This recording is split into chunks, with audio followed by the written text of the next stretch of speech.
Abona mawukuthi ke awunawo ulayini ukuthi amaphoyisa akwazi ube semqondweni wawo amaphoyisa into zakho isazokubheda mfana. Zama indlela ukuthi uyifake emqondweni amaphoyisa akwazi ukuthi ungubani wena uyabona. Ungayi ephoyiseni lilodwa yabona amaphoyisa makuthiwa amaningi naka angabagcwele iquantum noma amasoja.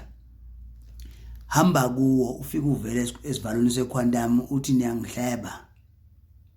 Bese uqhumise lodwa ngempama lele ngasemnyango.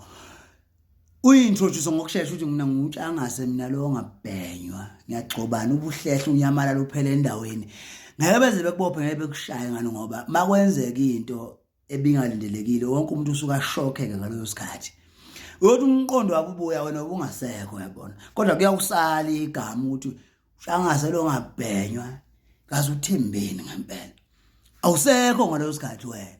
Leyo nto yokusiza ke mhlazane usunecala leli serious sekufanele ulande uyothi uCaptain wami batshela nje anilande lapho utshangase lapho kunontshangase lapho ukuthi usonile onke amaphoyisa achaphazelwe iziso ahlehle liyode lobika ukuthi mina ngi-off kahle kahle Captain ngithaya ngize nje emsebenzini ngaqoka uniform azonibona kahle kahle ngi-off maliphoqa ukuthi likulande livele liresign khona lapho ngoba utshangase lemazi uthembeni utshangase uyabhonyana.